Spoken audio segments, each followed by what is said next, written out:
After Michael Myers' death in Halloween H2O, fans thought that the series was well and truly dead. But 4 years later, we got another sequel. The film would be the final film in the original series before Rob Zombie rebooted the series in 2007. The film was called Halloween Resurrection and was supposed to revive the series. The film is a direct sequel to H2O, and so it ignores the 4th to 6th movies. The film starts with Laurie Strode, who has been put into psychiatric care after the events of the previous movie.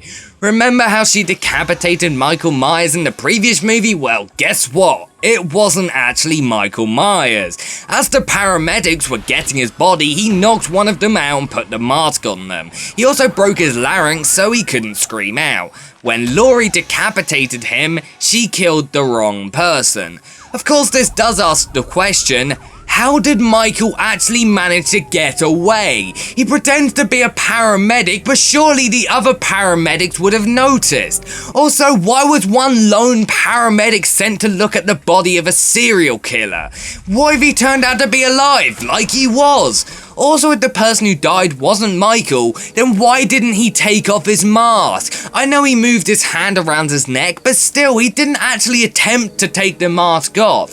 Since Laurie found out this, she has been waiting in her room for Michael to come and finish the job, and one day he finally does. She goes to the top of the roof and almost kills him, but she has to make sure that it's actually Michael so she doesn't have a repeat of what happened before.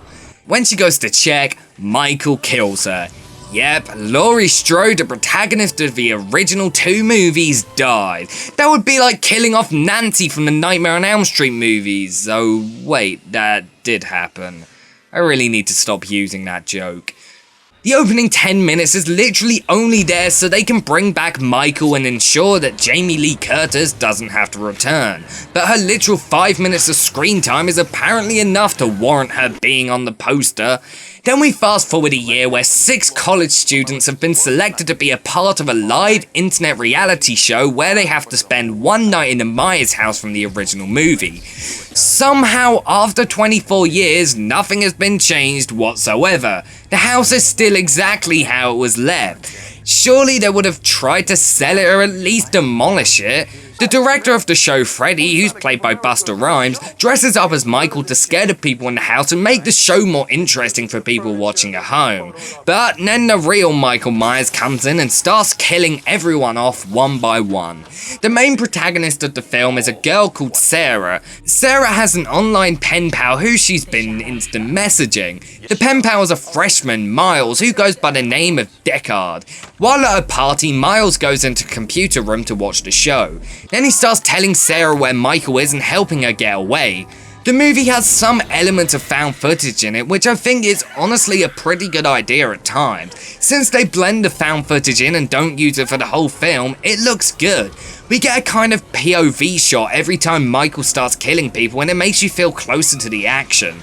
The film is actually pretty intense and creepy at times. The dirty abandoned look of the house makes it look like a classic haunted / abandoned house, and it really adds atmosphere to the movie. Although the film isn't incredibly scary, it's still quite fun at times. There are scary parts in there, but a lot of the time the humour outweighs the terror. Busta Rhymes' character is quite funny at times as well. There is a scene where he's dressed up as Michael and he confronts the real Michael. This scene is really funny and one of my favourite parts in the movie. The idea of the movie is really smart. In fact, it's probably the smartest out of any of the sequels. I really like the fact that the film tried to be different, unlike most of the other movies that were pretty much all just the same plot recycled over and over again. But of course there are a whole bunch of flaws. The film wouldn't have got scathing reviews if it was perfect. The dialogue in the movie is terrible. In fact, the script is pretty bad all around. The plot and the idea of the film is smart, but the script isn't. There are really stupid moments in there that really took me out of the movie. Also, most of the characters are about as two-dimensional as a drawing. My biggest problem with the film is that at times it feels like a very tired attempt to breathe life into the franchise. If you take Michael Myers out and just use a random serial killer, it may have been better. As a lone movie, it would have been much better than a sequel. But honestly, I don't think Halloween Resurrection is that bad. I definitely understand why people hate the movie, and even I'm not a massive fan of it, but it's much better than most people would have you believe. except for the first 10 minutes, that was awful. I give Halloween Resurrection a 7 out of 10.